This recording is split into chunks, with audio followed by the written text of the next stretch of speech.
My fiance, 28 male, and I, 30 female, have been together for 3 years. I used to live close to work and use public transportation, but after I moved into his house, which is hours away from work, I bought myself a car since I'm a nurse and there aren't any hospitals close to where we live that I could transfer. My fiance's car hasn't been working for close to 2 months now. It requires so much money to get it fixed, and he refused my financial help when I offered it.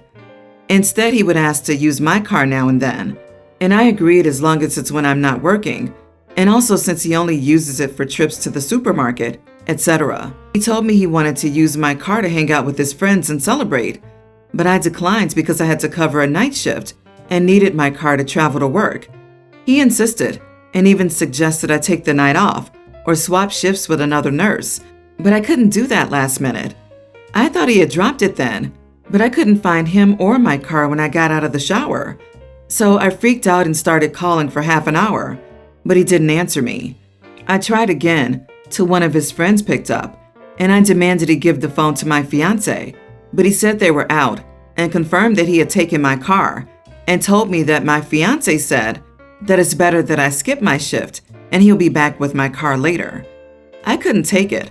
I felt so enraged that I had my fiance on the phone telling him I did not consent for him to take my car to hang out with friends and said I'd call the police to get it back if he refused to come back with it. Still, he didn't take me seriously, so I ended up calling the police, and he and his friends were picked up at the bar where they were hanging out, then were taken to the police department. I got my car from there and still went to my shift. My fiance was let go hours after I left, and he blew up my phone with missed calls and texts about how I was out of my mind to call the police on him and put him in this situation. I didn't respond, but when I got off work the next day, we got into an argument, and he said he couldn't believe I'd do this to him, but I told him he made me do this, to which he responded that I was petty and callous because not only did I ruin his celebration, but all his friends aren't speaking to him after I put them in this situation as well, and he then kept giving me silence about it. I did consider this a form of theft, especially since he went behind my back after getting a no from me, but he was shocked that I'd even implied that he was a thief and said what's yours is mine and vice versa, so I shouldn't be using the terms theft and stealing. Am I the idiot here? Not the idiot. Girl, why are you with a man who cannot take care of his own basic needs and insists that you call off work so that he can go party? He is using you, and you can do way better. Do not offer financial help to people like this either. First, if he has money to go out with his friends, he has money for a car. His friends put themselves into this situation by getting into a stolen car. Do you really think they weren't all sitting around laughing at you before this happened? Now, this little idiot steals your car like a teenager who doesn't understand how being employed works, to go out for a trip with his buds, and tells you, don't worry, man, just don't go. Ew, don't marry this guy. Fiance means you can still get out of it without all the paperwork. He stole from you, disrespected your boundaries, is incapable of accepting the very deserved blame and trouble he has brought down on himself. This guy sounds abusive and like a total loser. Leave him.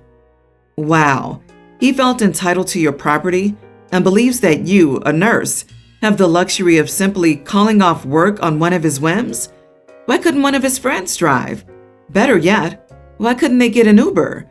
You absolutely did the right thing. He doesn't have a right to steal your property and dictate what you do with your time. Absolutely insane. I hope you consider if this is a man you want to spend the rest of your life with. I can only imagine the entitlement and indignant behavior after the wedding. Yikes. There's this girl who's kind of in my social circle because she's friends with someone's girlfriend. I find her obnoxious. I'm Greek, 20 male. However, I've spent half of my life in Macedonia, Bulgaria, and Spain. We currently live in Canada. This girl is Canadian. However, she tells people she really identifies as Greek, as she lived there, which is a core part of her identity. It's obnoxious how she talks about being Greek and how much she misses her homeland. I believe she lived there when she was a teen or something. She says similar stuff about other countries too that she's been to, including speaking with a British accent that she's picked up while studying abroad there for a semester and still has it. She discusses how Greek yogurt at the grocery store isn't true Greek food, telling us not to order Turkish food because Turkey is bad. From what I hear, she only talks about how Greek she is. Usually I ignored it because I'm not much of an aggressive person and I was rarely near her. She usually said this stuff when I wasn't around, probably afraid I'd call her out on her nonsense. Finally, we were all out and she decided to order some Greek food. She then went off about how this isn't truly authentic Greek food and that they could do so much better. She then says she could make her own more authentic Greek food. I was getting fed up about this and I said, "You can shut the heck up about this. You're not Greek. There's nothing wrong with that food. That's stuff I ate all the time at my home. That's the most popular ouzo brand in Greece. You weren't born there. You're not ethnically Greek, nor do you even speak Greek. You don't decide what is and what isn't Greek. By your logic, I'm Bulgarian Spanish and Macedonian, since I lived in those countries longer than you lived in Greece, and I speak those languages while you don't. You don't know anything about Greece, so shut your mouth." She, without even saying a word, just walked to the bathroom. People at the table told me I was such an idiot for that. I'm angry with her for misrepresenting my country. Her friends went to console her in the bathroom, and they came back and said that I attacked her identity and how mean that was. I told them I didn't care. She's not Greek and never will be Greek. She needs to grow up. My friends all told me I was an idiot, so I decided to leave. Two of them who agreed with me left too. Not the idiot. I get that she lived in Greece for some time and she liked it, and I'm glad. She can appreciate the culture, but she cannot decide what Greek culture is. It just sounds like she wants to be different. You are not an idiot for calling her out on this. However, did none of those friends who supported her realize that by claiming her Greekness, they were all disrespecting your identity? Everyone, she sounds genuinely annoying. Really, she does. But you don't need to unload on her like that. You clearly have been letting this build for a minute, but you could have just mentioned that you had it all the time in Greece and that the brand was very popular without negative comments. Gotta control your anger, my dude. Otherwise, you will lose a lot more friends. You're both young, so you're still figuring yourselves out. I would try to go and apologize if you feel like it. No reason to be stubborn about something so trivial and isolate people in your social circle needlessly. Many people try and put a weird amount of importance on their heritage without any actual knowledge or experience. Chalk it up to ignorance, not hate, and act accordingly. My husband, 32, and I, female, 33, have been together for 4 years. He's dealt with depression and anxiety since 2019. He completely shut down, quit his job, sold his car, emptied his savings, stopped seeing friends and family, and spent his day doing nothing. Not a thing. None. It took months before realizing he was dealing with a mental health issue, and I've arranged for him to see a therapist. He was against it at first, but then agreed to try. He got better, and his quality of life improved. He regained his quality of life. He started going out and becoming sociable. He bought a new car and did a 180-degree makeover from hair, clothes, working out, and even adopted 2 dogs. It was miraculous, and I was happy that he got his life back, except that he still doesn't work. Not only that, but he used my money to get this transformation done. When I tried to talk to him about finding a job since he's now doing well, he tried to put the idea off and says he needs more therapy to be ready to start committing to a job and start working. This went on for months, and he jumped from therapist to therapist and still said he's not ready to look for a job yet goes out with friends, eats out, buys new gadgets, and now a screen to watch his fave shows? Last night we had a huge argument after I found out he bought a $200 wristwatch for himself using my credit card. I couldn't handle it, and I shouted at him that it was time for him to find a job. He tried to use the "I'm still not ready for this kind of commitment yet," but I blocked his attempt and told him I'd stop paying for everything, including his therapy. He got mad and replied that threatening to stop paying for everything, even his therapy, would set him back, and we both wouldn't get where we wanted to be. Still, I told him he was a hypocrite for saying he's not ready to look for a job, since he's living a completely normal life, and may I say, a lavish life. He called me unbelievable and walked out.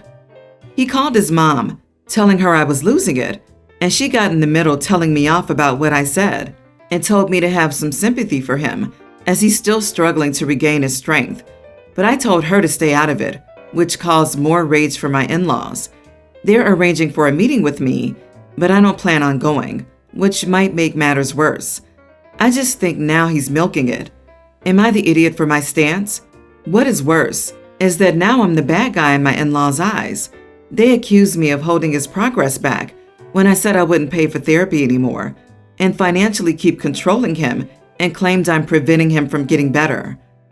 Not the idiot. Die on this hill, OP. Speak to a lawyer and see what your options are. As it stands, you have a child, not a partner. How can you be ready for a relationship/marriage commitment when you can't commit to going to work for a few hours? His parents should be homing him and helping him if he's that needy, and they're so concerned for his recovery on your dollar. He is riding the gravy train hard. Don't let this continue, OP. This is ridiculous. As his concerned wife, I think you're entitled to ask for a letter from his therapist, asking for their professional opinion on whether the husband is ready to re-enter the workforce. If your husband refuses permission for the therapist to release this, then it's a red flag. In the meantime, consult with a divorce lawyer to protect your interest. Perhaps he's jumping from therapist to therapist because they agree he should get a job and he doesn't want to. OP, he's just mooching now. If he really cared about OP and their future, he wouldn't be buying high-dollar merch on her dime, and she can tell Mommy that if she wants to see him live like a teenager, he can move to her place, and she can foot his bills. OP, sell or return anything he bought with your money, and kick him out to Mommy so he can live like a teenager at her house. Tell all of them that once he gets a job and proves that he wants to be an equal partner, then you'll discuss it. He's playing you. Not the idiot. Honestly, you need to make sure this man doesn't have access to any of your finances. While he may seem to have done a 180, he is probably just spiraling still. He's getting a serotonin hit by accumulating stuff and via spending money. This won't stop. It will get worse until he deals with his issues. Honestly, if his mother wants him, pack his bags and send him to her.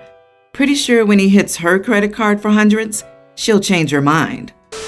In general, my sister-in-law is fine. I don't love her, but she's generally not awful.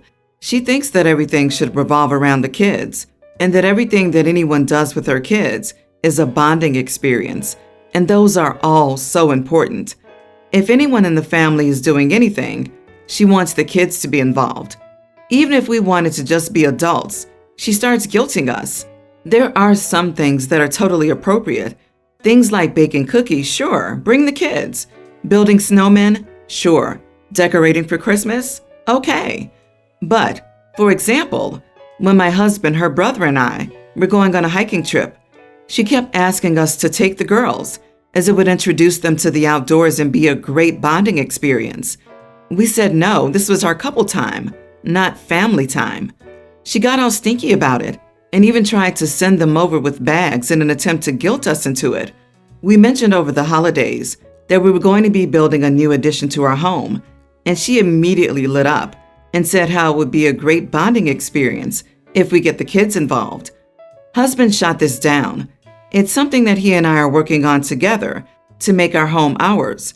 Neither of us want to watch kids with tools and hammers and nails, keep them on track, deal with the whining when they get bored, etc. She kept pushing about how maybe this would inspire her kids to be interested in building or hands-on work, and it'll be a great bonding experience. I said, can you stop with the it'll be a good bonding experience every time you want to guilt someone into involving your kids? She got defensive and said that in a normal family, people would want to spend time with the kids. It wouldn't be seen as a burden.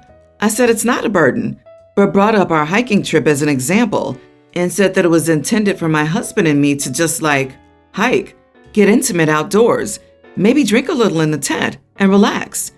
She got cranky and was like, well, look at you having all the time in the world to get intimate and no time to spend with your family. We do spend time with the family, We do spend time with the kids. We have even endured the god-awful family vacation with the kids, just to make everyone happy. But we don't have kids, so we don't want everything in our life to revolve around kids. Sister-in-law is still upset about this and keeps making passive-aggressive remarks about it to anyone who will pay her attention. Am I the idiot for saying that? Excuse me, is free babysitting called bonding now? Not the idiot, OP. Your sister-in-law is upset because her plan to pawn her kids off on you isn't working. It's a super entitled attitude. And you are right, they aren't your kids, and you don't need to revolve your life around them. Stop telling her your plans and go live your life. It sounds like bonding time is actually free time for mommy. OP, she wants to do two things: get free childcare and expose her children to different experiences without doing it herself. Why doesn't she take the kids for a walk in a local park, go to a craft store and buy birdhouse kits? It's the job of the parents to make these things happen. If another relative is involved, that's a great bonus, but it's not your responsibility. She's also careless and clueless to think you should have little kids around while construction tools are present. What an idiot. Keep saying no, and don't let her drag you into arguing it. My grandma is super against tattoos. She says they don't look good on women. My two brothers have tattoos though, and that's fine with her. When she found out my oldest sister, there's 4 of us, had a tattoo, we still don't know who squealed. She took my sister out of her will. My other sisters and I have made plans for the 3 of us to get tattoos in solidarity with our sister. I said I would do it, but then I realized how dumb that was and decided not to do it. They went through with it though, and they were mad at me when they found out I didn't do it.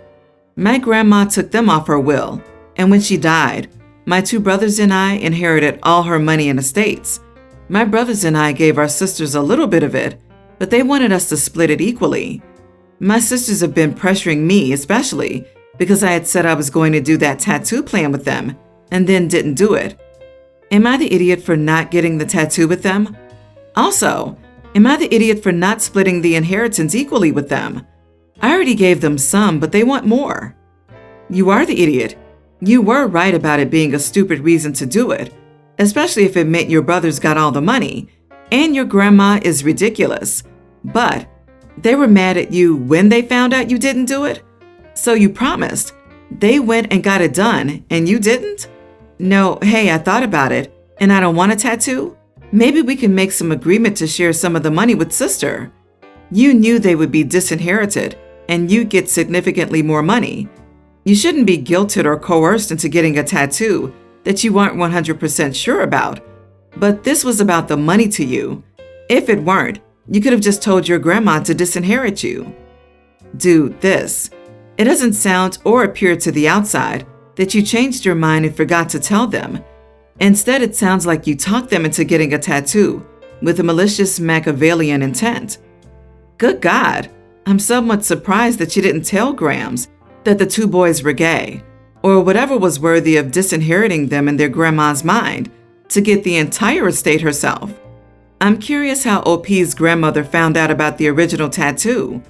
I guess that it was one of the siblings. They should all have an honest conversation with each other. I'm guessing it was one of the brothers who didn't speak up to defend the older sister. OP, your grandmother left an awful legacy of misogyny and idiot behavior modeled for you and your siblings. Where were your parents in all of this? Why did your sisters, even the first who had a tattoo, go through with their plans if they still wanted the inheritance, knowing Granny would cut them off? The only way to solve this messy situation, in my opinion, is for all who inherited to donate their money to charity. Otherwise, this will create lifelong issues between you and your siblings.